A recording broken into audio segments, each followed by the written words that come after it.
Hello, my name is Majella Williams. My side name is Majella. I'm the chairperson and the sort of co-founder for CAF, which is the Cyril Axelrod Legacy Foundation. People keep asking me how did I get involved, or how did this sort of idea first start. Well, if we go back in time, I think it was back in 2011. Father Cyril, he asked me if I would go with him to Ethiopia in Africa to do a sort of World Deaf and Disability sort of conference. As a sort of volunteer interpreter guide, because there were no interpreters in Ethiopia. So this was a fantastic opportunity, and when I was there, I just saw how many people were just so emotional when they met Father Cyril, and how their minds changed. You could see the change in their attitude and their behaviour, about deaf people and deaf-blind. They were amazed at how he could communicate using his guides and me. The three of us were like a little team of communication, and it takes a bit longer time, but they were like, wow, we never knew.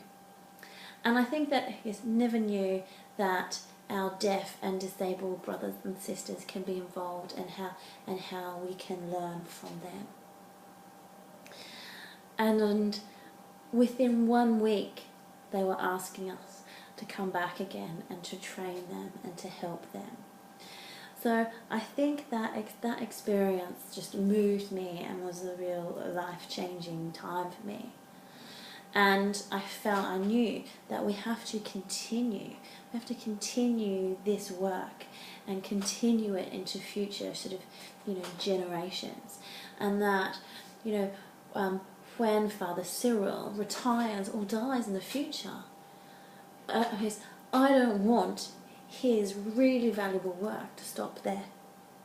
So the idea came to me about setting up a foundation or a charity in his name to continue his work for the future. So I asked some of his good friends and family, and on the secret I was asking him who he trusts, who he would like, and not knowing, and I emailed all these people, my friends and family, and said, look, why don't we set up a charity and foundation in his name and present it to him as a gift for his birthday, for his 70th birthday. And we had a bit of a surprise party for him and presented that as his gift. He was quite emotional, a bit shocked, but very happy. And since that time, which was the party was the 25th of February 2012. We've been in contact with lots and lots, or Father Cyril has given me all of his contacts around the world, and all the different organisations that he's worked with, that he's helped, and I've been into one place.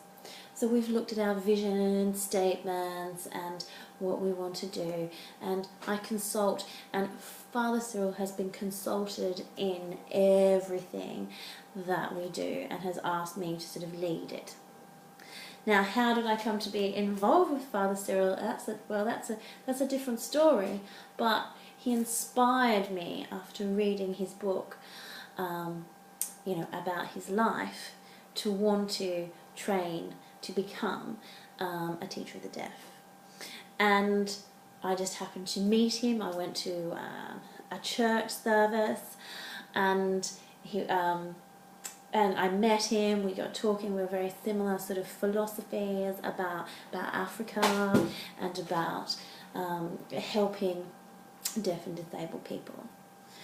So that sort of, and then I volunteered. Now I volunteered, and Father Cyril taught me everything I know about deaf blindness. He trained me on how to guide him. I'll say it again because people find this like this crazy idea. How can a deaf-blind person teach me? Well, he did. He taught me everything I know. He taught me how to guide. He put blindfolds on me and took me down the stairs as part of my training. So I was being guided by a deaf-blind person, and that is how I learned. And it was about 2 weeks, it was less, it was about 10 days training, and then, and then he's been training me sort of ever since. So everything I know, I learned from him. And that time I've met some other, deaf friends, deaf-blind, disabled people. I learn from them. They teach me. Yes, I'm able. Yes, I'm hearing. I can sort of help them with the interpreting role a little, but at the end of the day, they're teaching me. And that's inclusion. And that's Father Cyril's philosophy. It's like working with the hearing people, with the people who don't know. So that's his sort of philosophy of inclusion that I just wanted to share with people.